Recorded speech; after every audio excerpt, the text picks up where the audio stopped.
हाँ जी, तो हमने अभी तक कैपेसिटर पढ़ रहे थे हम, और कैपेसिटर में हमने डाइलेक्ट्रिक, उसका पोलराइजेशन और dielectric used in the parallel plate capacitor वो हमने पढ़ा। तो हमने एक रिजल्ट निकाला था, और वो रिजल्ट क्या था हमारे पास कि जब एक डाइलेक्ट्रिक पार्शियली इंसर्ट हो, तो रिजल्ट था कैपेसिटेंस का epsilon not A by D minus T plus T by के। ठीक है, ये रिजल्ट हमारे पास आया था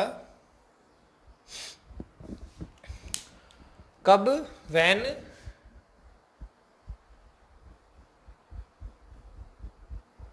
डाइलेक्ट्रिक इज पार्शियली इंसर्टेड। के क्या है यहाँ पे? डाइलेक्ट्रिक कांस्टेंट है। ओके,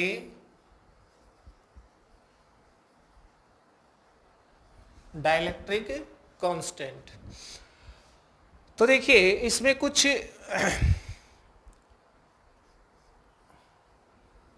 इंपॉर्टेंट की पॉइंट्स हम देखते हैं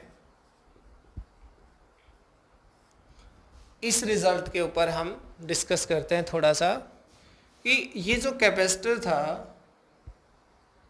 इसमें हमने इस तरह से ये डाइलेक्ट्रिक प्लेट इंसर्ट की थी, ये टी विड्थ और ये डी, यही था ना हमारे पास, प्लस सिग्मा माइनस सिग्मा अर्थ। ठीक है, तो इसमें जो कैपेसिटेंस हमारे पास आई है, जो पहला पॉइंट है वो देखिए कि जो कैपेसिटेंस है वो ये जो प्लेट हमने डाइलेक्ट्रिक स्लैब जो हमने इसमें रखी है इसकी पोजीशन के इंडिपेंडेंट है, इसकी पोजीशन से कोई लेना देना नहीं है, उसकी विड्थ कितनी है उस पर डिपेंड कर रही है। तो हम लिखेंगे इसमें, अगर ये इधर होती या उसके बिल्कुल साथ में होती तब भी रिजल्ट यही आना था। ठीक है, तो कैपेसिटेंस इज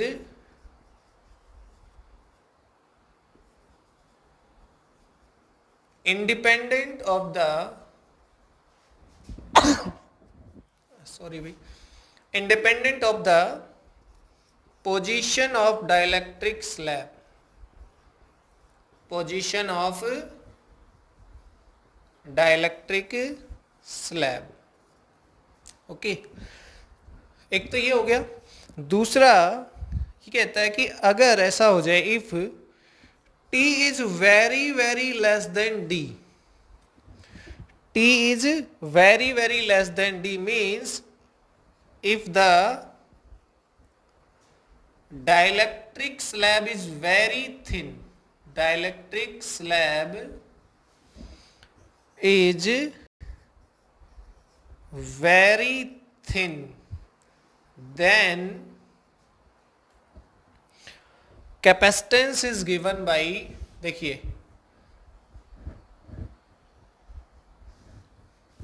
अगर हम इस T को नेग्लेक्ट कर दें हम, तो हमारे पास रिजल्ट क्या आएगा? देखिए T को अगर हमने बहुत ज़्यादा थिन लिया है तो हमारे पास आ जाएगा एप्सिलॉन नॉट ए बाई, ये बहुत ज़्यादा थिन मतलब इसको नेग्लेक्ट करिए, और यहाँ से भी ये क्या हो जाएगा? देखिए ये बहुत ज़्यादा स्मॉल है तो ये ऑलमोस्ट जीरो के आसपास, तो ये टर्म भी बहुत ज़्यादा स्मॉल आएगी ना, और ये काफ़ी स्मॉल है उसमें ऐड होगी तो हम उसको क्या कर सकते हैं? नेग्लेक्ट। और यहाँ ये टी इसमें सब्ट्रैक्ट होगा तो इसको भी क्या कर सकते हैं? नेग्लेक्ट।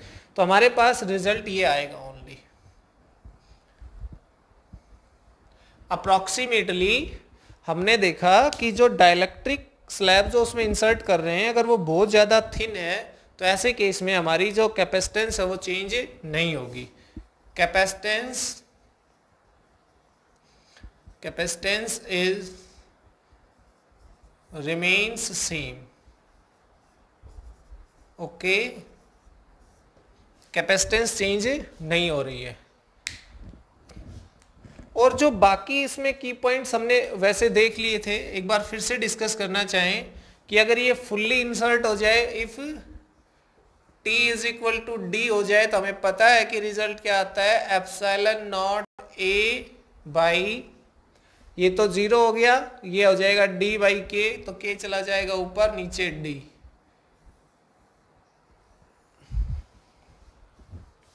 ठीक है। और अगर ये मेटल का केस हो जाए तो if slab is of metal, dielectric नहीं है, क्या है, मेटल है, देन CD हो जाएगा हमारे पास। उस केस में हमारे पास ये वाला पोर्शन नहीं आएगा। ठीक है, तो हमारे पास आता है epsilon not a by D minus T. Okay, ये पार्शियल इंसर्शन है, पार्शियली इंसर्टेड मेटल। वैसे हमने लास्ट लेक्चर में ये देख लिया था। और अगर ये फुल्ली इंसर्ट हो जाए मेटल, तो ये क्या हो जाता है, इनफाइनाइट हो जाता है कैपेसिटेंस। ठीक है, तो हमने देखा कि कैपेसिटेंस के जो डाइलेक्ट्रिक स्लैब हम कैपेसिटर के बीच में डाल रहे हैं, उसकी पोजीशन से उसका कोई लेना देना नहीं है। ठीक है, एक टर्म हमने जब हमने डाइलेक्ट्रिक स्टार्ट किया तो वहां पे एक टर्म पढ़ी थी, याद हो, डाइलेक्ट्रिक स्ट्रेंथ।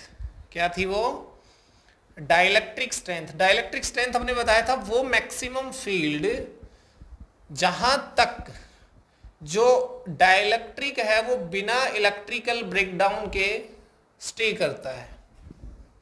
ठीक है, तो एक बार मैं इसको लिखता हूं फिर से, डाइलेक्ट्रिक स्ट्रेंथ। ओके, तो डाइलेक्ट्रिक स्ट्रेंथ क्या होती है, the maximum electric field applied, maximum electric field applied to the dielectric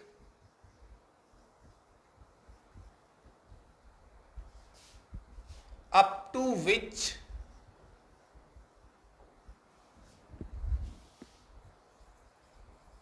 the dielectric can stand without its breakdown। अगर हमने इलेक्ट्रिक फील्ड अप्लाई करना है किस पे, किसी डाइलेक्ट्रिक पे, तो डाइलेक्ट्रिक पे इलेक्ट्रिक फील्ड अप्लाई करने की एक लिमिट होगी। अगर हमने उससे ज़्यादा इलेक्ट्रिक फील्ड अप्लाई किया तो उसका क्या हो जाएगा, ब्रेकडाउन, और वो डाइलेक्ट्रिक नहीं रहेगा, वो एज ए कंडक्टर बिहेव करेगा। राइट, तो वो जो मैक्सिमम लिमिट है किसकी, डाइलेक्ट्रिक स्ट्रेंथ की, उसको हम इलेक्ट्रिक फील्ड की, उसको हम क्या बोलते हैं, dielectric strength. Okay, in short हम ये लिख सकते हैं, maximum limit of electric field, उसको हम क्या बोलते हैं, is known as dielectric strength. समझ गए आप कि क्या है डाइलेक्ट्रिक स्ट्रेंथ, जो मैक्सिमम फील्ड हम उस पर अप्लाई कर सकते हैं जहां तक उसका ब्रेकडाउन ना हो। ठीक है, अगर वो लिमिट एक्सीड करती है तो क्या होगा, उस डाइलेक्ट्रिक का ब्रेकडाउन हो जाएगा, और ऐसे सिचुएशन में वो डाइलेक्ट्रिक नहीं रहेगा, एज ए कंडक्टर बिहेव करेगा। ओके, अब फिर यहां से एक टर्म निकल के आती है जो है ब्रेकडाउन वोल्टेज। क्या, ब्रेकडाउन वोल्टेज क्या है,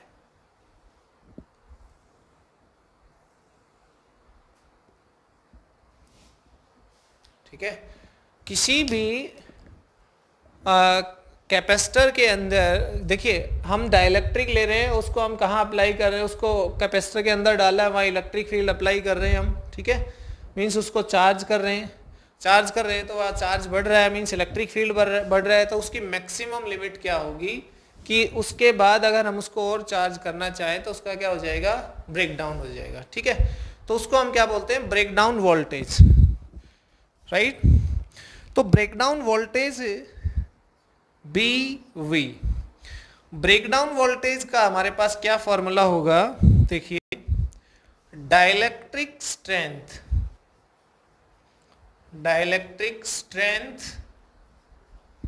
इनटू डी आपको पता है क्या है, स्पेसिंग बिटवीन द प्लेट्स, तो ये हो जाएगा D.S dielectric strength into small d, इसको बोलते हैं BV, break down voltage.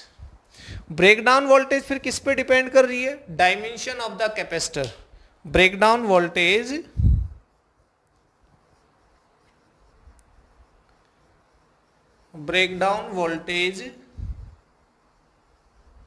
depends upon the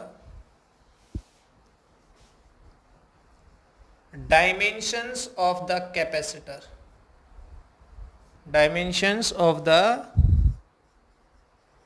capacitor, ठीक है। तो ये क्या है, ब्रेक डाउन वोल्टेज और डाइलेक्ट्रिक स्ट्रेंथ। अब इसके ऊपर हम एक क्वेश्चन करते हैं, देखिए ज्यादा अच्छे से समझ में आएगा फिर ये।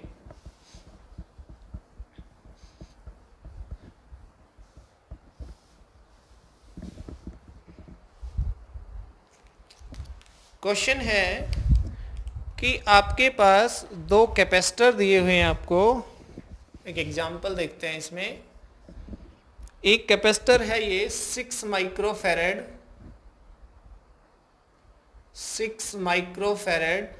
ठीक है, और दूसरा है इसमें 3 माइक्रोफैरेड, सीरीज में लगा हुआ है 3 माइक्रोफैरेड, और इनको एक सेल के साथ जोड़ा हुआ है इस तरह से, ठीक है। और इस केस में क्या है कि इसके ऊपर जो चार्ज है वो 60 माइक्रोकुलाम है, ठीक है, और इसके ऊपर जो चार्ज है इस पे वो है 120 माइक्रोकुलाम, ठीक। तो इसमें ये पूछा गया है कि find the maximum breakdown voltage in the circuit, find the maximum, आप इसको नोट कर लीजिए, find the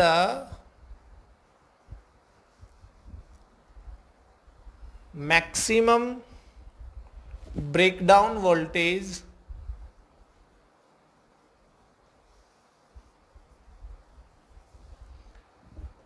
in the circuit, ठीक है।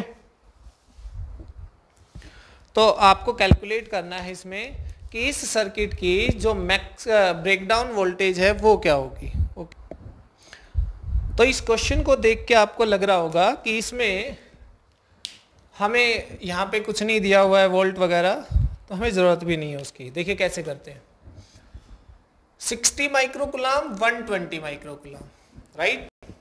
तो इस सर्किट में ये सीरीज में लगा है और हमें पता है कि सीरीज में चार्ज क्या होता है, सेम।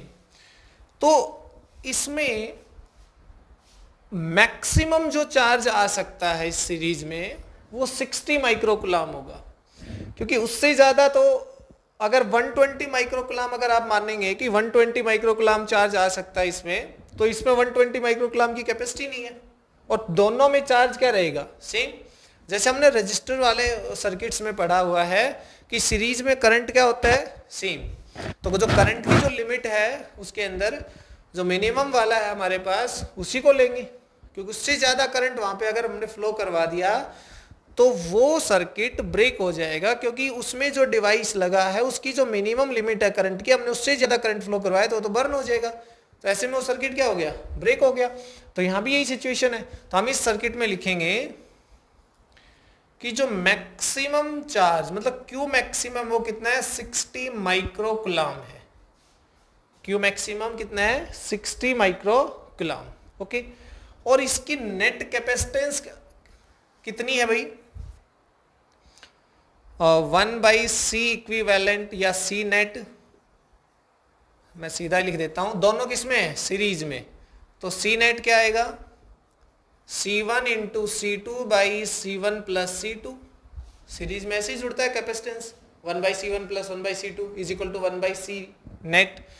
C1 कितना है भाई, 6 इंटू 3, ये 3 है, बाई 6 प्लस 3, ये आ गया 2 माइक्रो फेरेड, C नेट आ गया। देखिए अब यहां पे हमें देखना है Q इज इक्वल टू क्या होता है, CV, और V इज इक्वल टू क्या होता है, Q/C।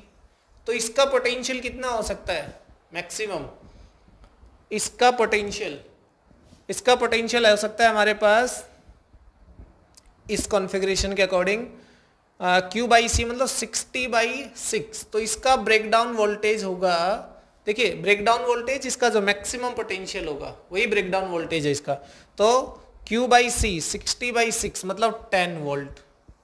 इसका ब्रेकडाउन वोल्टेज क्या होगा, Q/C मतलब 40, इसका ब्रेकडाउन वोल्टेज होगा 40।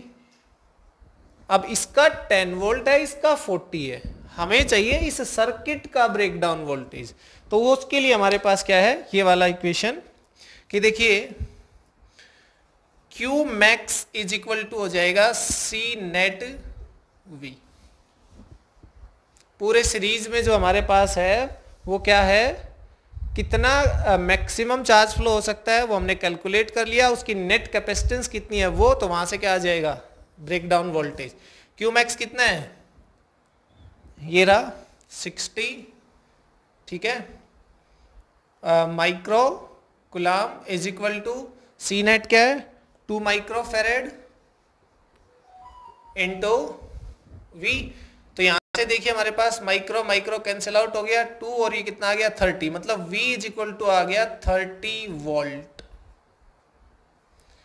ये जो 30 वोल्ट है ये इस सर्किट का क्या है, ब्रेकडाउन वोल्टेज है। मींस यहां हम मैक्सिमम कितना लगा सकते हैं, 30 वोल्ट मैक्सिमम अप्लाई कर सकते हैं। ये अलग अलग के लिए नहीं है, ये इस पूरे सर्किट का हमने कैलकुलेट किया है और उसके अकॉर्डिंग हम यहाँ पे 30 वोल्ट अप्लाई कर सकते हैं। अगर हमने 30 वोल्ट से ज़्यादा अप्लाई किया तो इसमें इसका क्या हो जाएगा, ब्रेकडाउन हो जाएगा, और ऐसे केस में सर्किट ब्रेक हो जाएगा। क्लियर बात। तो इस तरह से हम किसी सर्किट में इस क्वेश्चन को फिर से देख सकते हैं। देखिए दो कैपेसिटर, उनकी कैपेसिटेंस और उन पे चार्ज स्टोरेज कितना हो सकता है वो आपको दे दिया गया है। ठीक है, मैं अलग अलग इंडिविजुअल इस पे इतना चार्ज आ सकता है, इस पे इतना चार्ज आ सकता है, ये कैपेसिटेंस है, ये कैपेसिटेंस, दोनों को सीरीज में जोड़ दिया और पूछ लिया कि इस सर्किट का ब्रेकडाउन वोल्टेज क्या है। अगर इंडिविजुअल देखा जाए तो इसका 10 वोल्ट और इसका कितना है 40 वोल्ट है। क्लियर, दोनों सीरीज में लगे हुए हैं, तो यहां कितना अप्लाई करें हम मैक्सिमम कि ये सर्किट का ब्रेकडाउन, कैपेसिटर का ब्रेकडाउन ना हो वहां पे। तो अगर ऐसे सिचुएशन में हम देखें कि इसमें मैक्सिमम चार्ज कितना फ्लो हो सकता है, तो जो मिनिमम वाला है ना उसको हम लेंगे कि इतना ज्यादा से ज्यादा चार्ज फ्लो हो सकता है, क्योंकि चार्ज दोनों में क्या रहेगा सेम। तो Q मैक्स 60 और इसकी जो नेट कैपेसिटेंस है वो कितनी है, वहां से हमने क्या निकाल लिया, Q मैक्स इतना ज्यादा चार्ज हो सकता है, इसमें ज्यादा से ज्यादा ये इसका कैपेसिटेंस है, ये इसका वोल्ट। क्लियर, तो ये इसका क्या है, ये इस सर्किट के BV ब्रेकडाउन वोल्टेज। उसके बाद एक एग्जांपल और मैं आपके लिए लिखता हूं, देखिए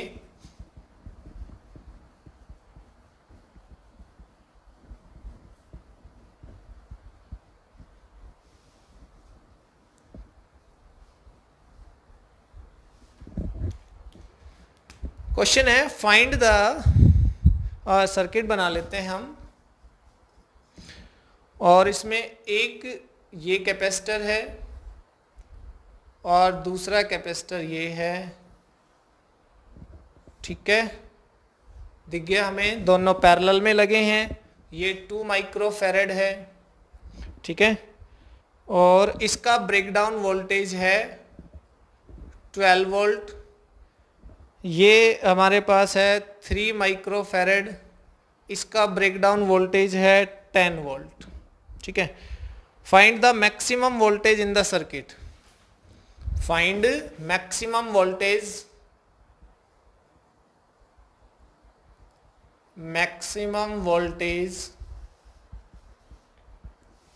अप्लाइड टू द सर्किट।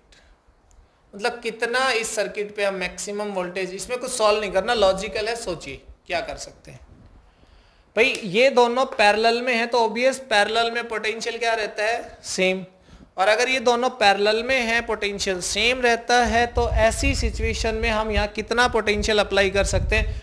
अगर हमने 12 अप्लाई किया तो इस पे भी 12 आएगा, ये तो बच जाएगा, ये ब्रेकडाउन हो जाएगा, और हम नहीं चाहते कि किसी का ब्रेकडाउन हो। तो ऐसे में हमारे पास यही क्या है, इसका ब्रेकडाउन वोल्टेज है। पैरेलल में जो लगे हुए हैं उनकी जो अलग अलग ब्रेकडाउन वोल्टेजेस हैं और वो सारे पैरेलल में लगे हुए हैं, तो ब्रेकडाउन वोल्टेज कौन सा होगा, उस सर्किट का जो मिनिमम जिसका ब्रेकडाउन वोल्टेज है वो उस सर्किट का क्या हो जाएगा, ब्रेकडाउन वोल्टेज हो जाएगा। ठीक है, तो ये हमारे पास इसमें डाइलेक्ट्रिक स्ट्रेंथ और ब्रेकडाउन वोल्टेज से रिलेटेड। अब इसमें दो इंपॉर्टेंट केस हम करने जा रहे हैं, बहुत ही ज़्यादा इंपॉर्टेंट हैं ये। ठीक है, इनको ध्यान से देखना, बोर्ड के लिए भी इंपॉर्टेंट है ये और वैसे कंपटीशन के लिए भी हमारे पास।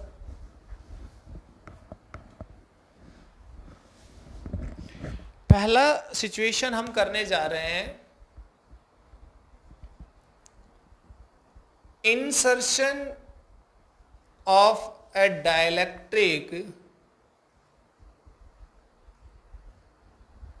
at constant charge,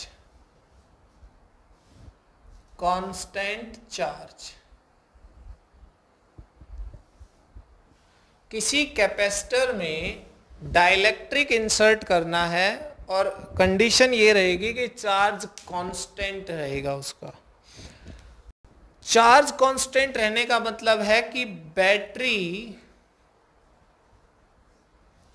will be disconnected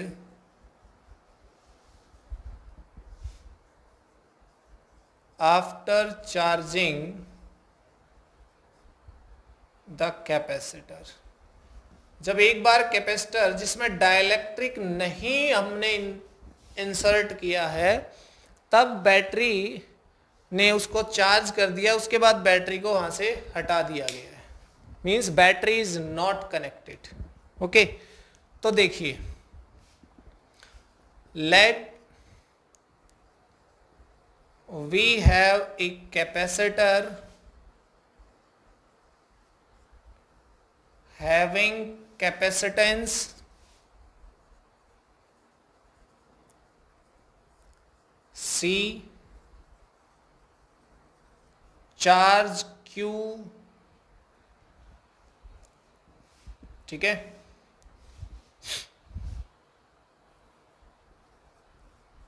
potential V, electric field E। ठीक है, जब स्टार्टिंग में हमारे पास कैपेसिटर है, उसकी कैपेसिटेंस हमारे पास कितनी है, C है, that is epsilon not A by D। ठीक, A और D क्या है वो आप जानते हैं, एरिया ऑफ कैपेसिटर, क्या है A, और spacing between them, between the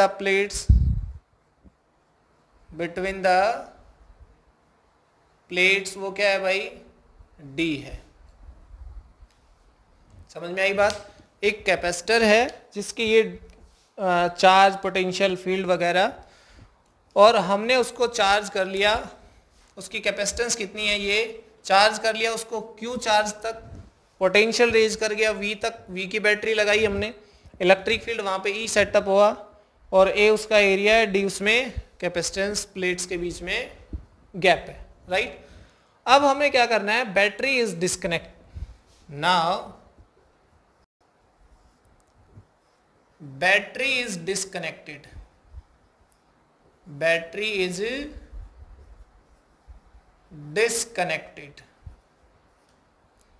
and a dielectric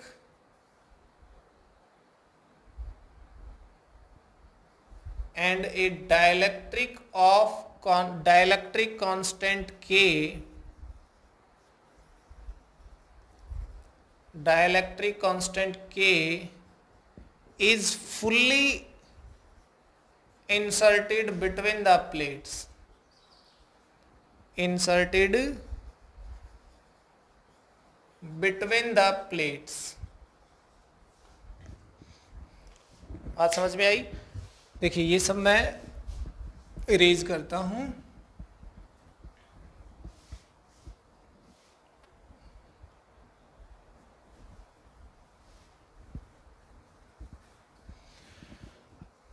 एक डाइलेक्ट्रिक बैटरी, देखिए वो फुल्ली चार्ज हो गया, उसकी इनिशियल कैपेसिटेंस हमें पता है क्या है, ठीक है। और अब हमने क्या किया है कि उसमें बैटरी को हटा दिया है और उस केस में अब एक डाइलेक्ट्रिक इंसर्ट कर रहे हैं, ठीक है। मतलब इनिशियल सिचुएशन ये थी, ये कोई कैपेसिटर था, कैपेसिटेंस है इसकी एप्सिलॉन नॉट A/D, ठीक है। अब क्या है, यहाँ पे बैटरी लगी हुई थी ऐसे कोई V वोल्ट की, अब हमने बैटरी को हटा दिया है, अब यहाँ पे हमने एक डाइलेक्ट्रिक डाल दिया है K का, अब इसकी नई कैपेसिटेंस C डैश होगी, ठीक है। नई कैपेसिटेंस क्या होगी? C dash. हमें देखना है कि क्या उसकी कैपेसिटेंस होगी नई, क्या उस पर चार्ज होगा, क्या उस पर पोटेंशियल होगा, क्या उस पर इलेक्ट्रिक फील्ड होगा, वो सारी चीजें हमें इसमें देखनी है, ठीक है। तो सबसे पहला केस हम लेते हैं इसके अंदर कैपेसिटेंस का।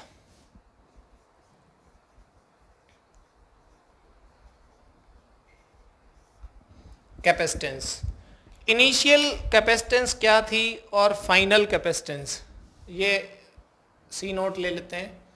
देखिए capacitance without dielectric, without dielectric है C note epsilon not A/D। बड़ी ध्यान से देखिए कि जो कैपेसिटेंस है जब डाइलेक्ट्रिक नहीं डाला हुआ है तो वहां कितनी है? Epsilon not A/D। After insertion of dielectric, हमने कैलकुलेट कर रखा है कि C डाइलेक्ट्रिक डालने के बाद क्या हो जाएगा? Epsilon not A/D into K, right. इसका मतलब ये एप्सिलॉन नॉट A/D क्या है? C not into K, means capacitance increase होगी। हमें पहले भी पता था कि ऐसा ही होगा, capacitance increases K times, capacitance increases K times initial के। एक चीज क्लियर? सेकंड केस, चार्ज का क्या होगा? Charge,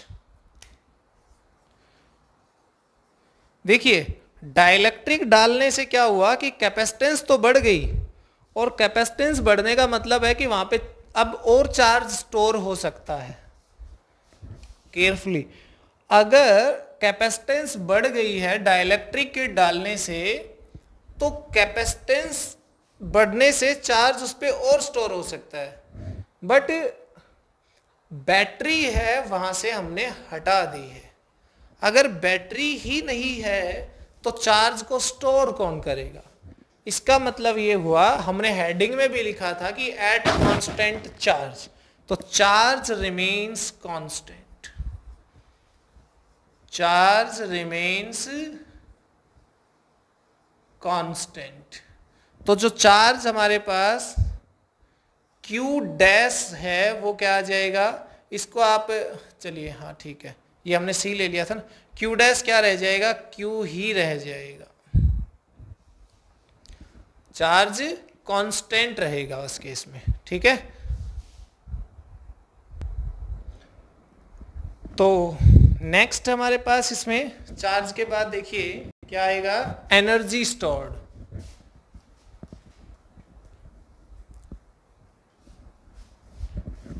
energy stored.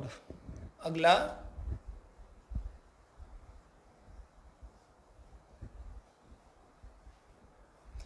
तो देखिए, without dielectric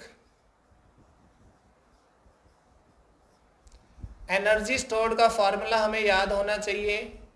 without dielectric energy आएगा हमारे पास E 1/2 Q²/C। याद आया फॉर्मूला?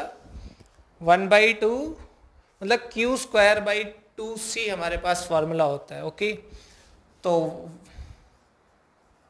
विद डाइलेक्ट्रिक एनर्जी क्या हो जाएगी?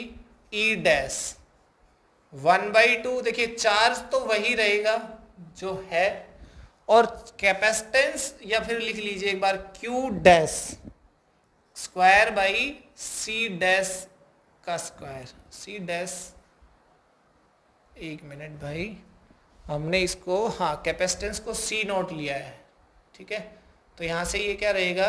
C। या फिर ऐसा करते हैं, एक मिनट रुको, इसको ना C ही रखते हैं और इसको C डैश।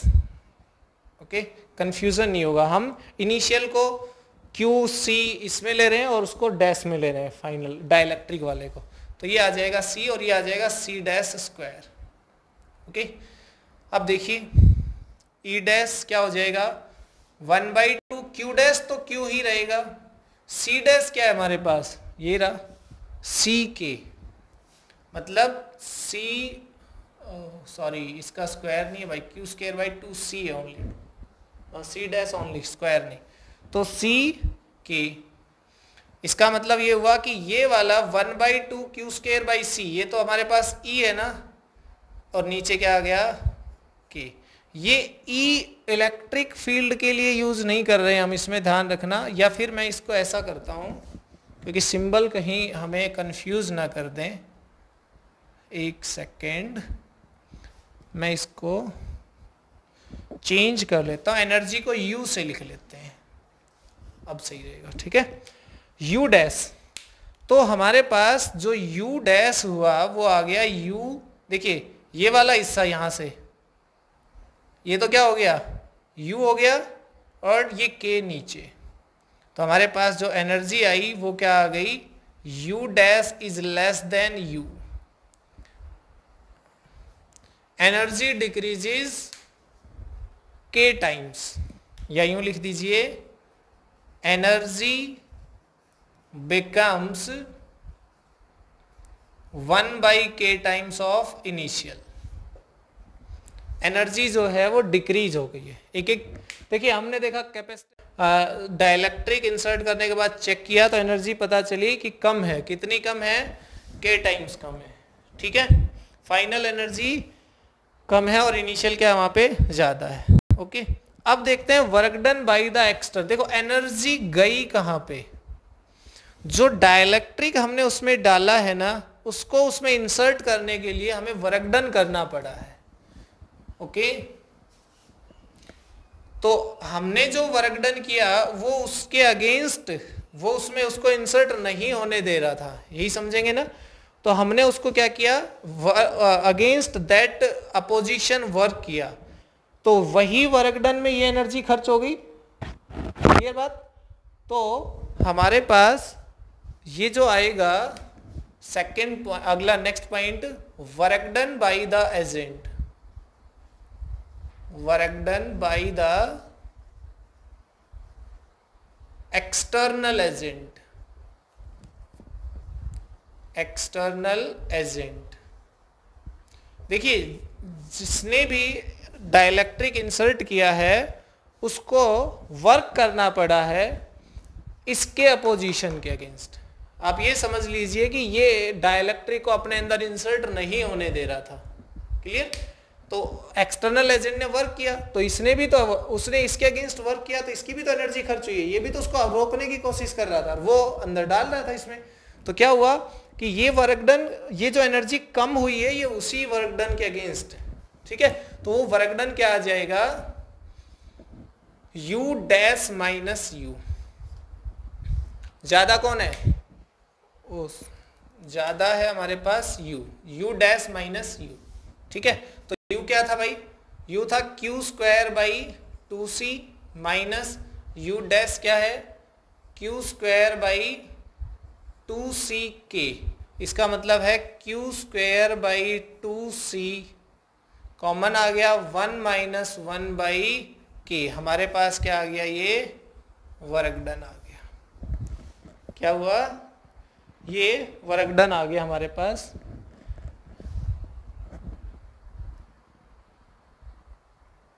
ठीक है, फाइनल एनर्जी हमारे पास कम है, हाँ ठीक है, वर्क डन ये आएगा हमारे पास। देखिए के जो होता है वो मैंने बताया था आपको कि ग्रेटर देन 1 होता है। के क्या होता है, ग्रेटर देन 1। ये अगर ग्रेटर देन 1 हुआ तो ये जो वैल्यू है क्या आएगी, लेस देन 1, और 1 में से कुछ कम हो जाएगा हमारे पास तो ये पॉजिटिव आएगा। ठीक है, मीन्स ये वैल्यू 1 से छोटी ही आएगी, राइट। तो हमारे पास work done positive, clear. Okay, next हमारे पास इसमें देखिए, नेक्स्ट हम देखेंगे इसमें पोटेंशियल का क्या होगा। नेक्स्ट पॉइंट है पोटेंशियल का क्या होगा।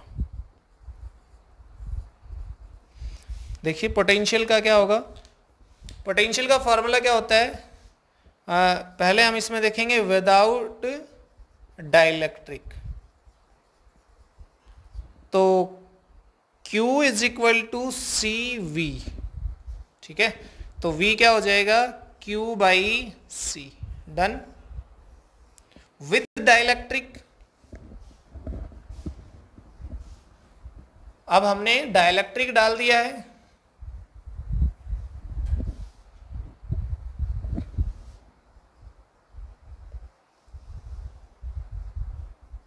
विद डाइलेक्ट्रिक तो V डैश क्या हो जाएगा, Q dash by C dash. Okay, Q dash तो हमारे पास क्या है, Q है, और C डैश क्या है हमारे पास। देखिए C डैश क्या निकाला था हमने, C डैश था KC। KC तो V dash is equal to हो गया Q by C. Q by C तो V है ना, तो V by K means potential decreases also 1 by K times. Potential decreases 1 by K times of initial. Potential अगर start में V था तो बाद में कितना हो जाएगा, डाइलेक्ट्रिक डालने के बाद 1 by K टाइम्स हो जाएगा। ठीक है, नेक्स्ट इसमें पोटेंशियल के बाद बचता है इलेक्ट्रिक फील्ड।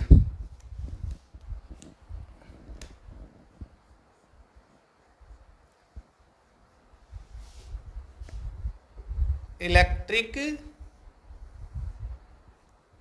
Field, okay.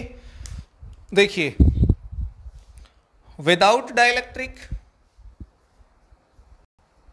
मैं शॉर्ट में लिख रहा हूं विदाउट, तो E is V is equal to क्या होता है, E इंटू डी।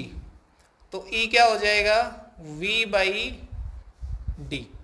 ठीक है, और विद डाइलेक्ट्रिक, वैसे हमें पता भी है ये क्या होने वाला है। देखिए रिजल्ट, E डैश क्या हो जाएगा, V डैश बाई डी। देखिए D तो D ही रहेगा, वो चेंज नहीं हो रहा ना। तो V डैश क्या था हमारे पास, V डैश V बाई के, V बाई के साथ में D। तो देखिए V बाई डी क्या है, E है, तो E डैश क्या आ गया, E बाई के। ये तो हम पिछले लेक्चर में अच्छे से पढ़े थे, क्या कि जब डाइलेक्ट्रिक इंसर्ट करेंगे तो फील्ड वहां पे डाइलेक्ट्रिक में, जो डाइलेक्ट्रिक मीडियम जो है उसके अंदर फील्ड कितना हो जाएगा, जो अप्लाइड है उसका 1 बाई के टाइम्स। तो इसमें electric field also decreases, electric field भी क्या करेगा, इसमें डिक्रीज करेगा। ठीक है, एक और इसमें देख लेते हैं, force. Force between the plates, formula याद है किसी को, force between the plates, force between the plates वो क्या हो जाएगा, अगर हम देखें कि फोर्स का फॉर्मूला क्या था हमारे पास भाई, फोर्स का फॉर्मूला था Q square by 2 epsilon not ए। याद करिए, फोर्स का फॉर्मूला होता है Q square by 2 epsilon not A between the two plates. ठीक है, तो ये कब है, विदाउट डाइलेक्ट्रिक। अब मुझे ये बताइए, क्यू चेंज हो रहा है क्या, नहीं। 2 चेंज हो रहा है क्या, नहीं। एप्सिलॉन नॉट चेंज हो रहा है क्या, ए चेंज हो रहा है क्या, नहीं। तो विद डाइलेक्ट्रिक भी फोर्स क्या आएगा, सेम आएगा। Means F is equal to Q square by 2 epsilon not A ही रहेगा। तो F is equal to F dash. Clear हुई बात, क्योंकि इसमें जो भी डाटा हमारे पास है ये तो कांस्टेंट है ही, साथ में सॉरी साथ में जो Q है वो Q भी चेंज नहीं हो रहा, ये situation he at constant charge की है। क्लियर। तो अब हमारे पास हमने सारे केसेस पढ़ लिए कि जब हमने डाइलेक्ट्रिक डाला और एक कैपेसिटर था उसको चार्ज कर लिया, फिर हमने वहां से बैटरी हटा दी, फिर उस पर डाइलेक्ट्रिक इंसर्ट किया, तो क्या क्या चेंजेस आएंगे। ओके, अगला जो केस होगा उसमें क्या होगा कि बैटरी कनेक्टेड रहेगी, और जब बैटरी कनेक्टेड रहती है तो पोटेंशियल कांस्टेंट रहता है। ठीक है, इसको हम थोड़ा सा फास्टली करेंगे। Dielectric is inserted at constant potential, constant potential. ठीक है, कांस्टेंट पोटेंशियल पे डाइलेक्ट्रिक इंसर्ट करने का मतलब है कि battery is connected, battery is connected when dielectric inserted.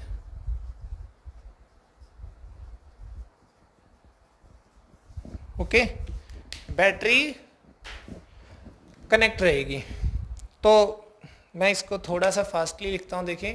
तो कैपेसिटेंस मान लीजिए हमारे पास C इज इक्वल टू क्या है, epsilon not A by D. सबसे पहला हम क्या कर रहे थे, कैपेसिटेंस किया था हमने। ठीक है, अब नई कैपेसिटेंस क्या हो जाएगी भाई, C डैश, वो क्या होगा, epsilon not A by D into के। नो डाउट हमें पता है C के हो जाएगी नई कैपेसिटेंस। फिर चार्ज क्या रहेगा, देख लेते हैं। चार्ज देखिए, अब की बार क्या कांस्टेंट रहने वाला है इसमें, पोटेंशियल कांस्टेंट। तो Q is equal to CV। Okay, फिर Q डैश क्या हो जाएगा, C dash V। V constant रहने वाला है, पर बैटरी इसमें अब की बार बैटरी कनेक्टेड है। देखिए, कैपेसिटर चार्ज हुआ, ओके। अब बैटरी कनेक्टेड, अब कनेक्टेड बैटरी में के साथ ही हम क्या कर रहे हैं, उसमें डाइलेक्ट्रिक इंसर्ट कर रहे हैं। ऐसी सिचुएशन में V क्या रहेगा, कांस्टेंट। तो C डैश क्या है हमारे पास, C के, और CV क्या है, देखिए चार्ज इनिशियली। मींस ये हमारे पास जो Q डैश है वो आ जाएगा K times Q। Means Q dash is greater than Q, charge increase. और ऑब्वियस हमें पता भी है कि अगर बैटरी कनेक्टेड है और कैपेसिटेंस बढ़ गई है तो चार्ज उसके ऊपर बढ़ेगा ही बढ़ेगा। ठीक है, नेक्स्ट पॉइंट इसके अंदर आता है एनर्जी स्टोर का था हमारे पास, एनर्जी स्टोर्ड। चाहे तो हम ये फॉर्मूला यूज कर सकते हैं, एनर्जी इनिशियल क्या होती है, half CV square, U dash क्या हो जाएगा, half C dash V square. ये क्यों चूज कर लिया, पोटेंशियल कांस्टेंट है तो ये फॉर्मूला भी लगा सकते हैं हम, वो भी लगा सकते थे। तो इस केस में क्या हो जाएगा, 1/2 K C V square, half CV square क्या है, U है, तो K टाइम्स U। मीन्स हमारी एनर्जी भी अब की बार बढ़ गई, U dash is greater than U। K times क्या होगी, उसकी एनर्जी हो गई है। ठीक है, एनर्जी स्टोर्ड के बाद वर्क डन।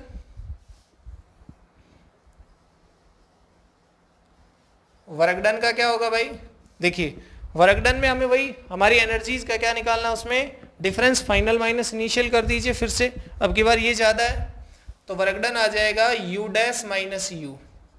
U डैश क्या है भाई,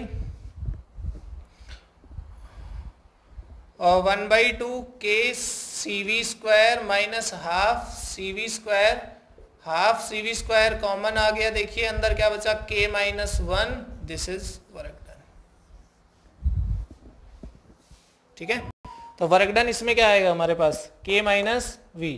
और पिछले वाले केस में हमने देखिए हमने U माइनस U डैश किया था शायद, ठीक है, तो उस केस में हमारे पास वर्क डन क्या आ रहा था पॉजिटिव। यहाँ भी क्या आ रहा है देखो, ये K क्या रहेगा 1 से ज्यादा तो पॉजिटिव आएगा। बट अगर हम इसमें आप कहोगे कि उस केस में इस केस में क्या फर्क है फिर, कि उस केस में अगर हम वर्क डन को लेते हैं कि इस संदर्भ में देखें इस वर्क डन को कि पॉजिटिव या नेगेटिव, तो उस केस में हमारे पास U डैश माइनस U क्या आएगा नेगेटिव आ जाएगा। यहाँ पे क्या आ रहा है पॉजिटिव। ठीक है, तो हमें सिर्फ ये देखना है कि वर्क डन कितना हुआ है। ओके, नेक्स्ट हमारे पास इसके अंदर था पोटेंशियल इलेक्ट्रिक फील्ड और फोर्स। ठीक, तो पोटेंशियल को वैसे भी यहां लिख देता हूं कांस्टेंट रहेगा, पोटेंशियल रिमेन्स कांस्टेंट। हमने ऊपर लिखी दी ये चीज तो पहले ही, potential remains constant, potential change नहीं होगा। ठीक है, और अगर पोटेंशियल चेंज नहीं हो रहा है तो फिर फोर्स का देख लेते हैं। फोर्स से पहले इलेक्ट्रिक फील्ड देखते हैं। इलेक्ट्रिक फील्ड,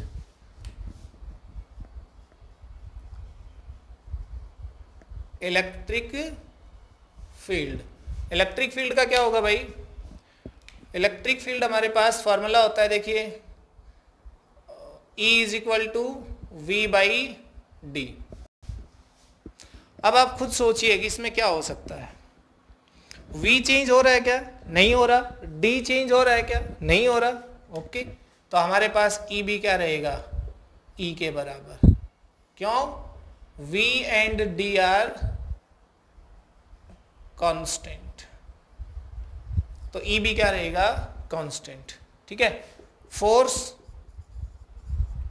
F क्या था हमारे पास देखिए Q square by 2 epsilon not A, तो F डैश क्या हो जाएगा Q dash square by 2 epsilon not A।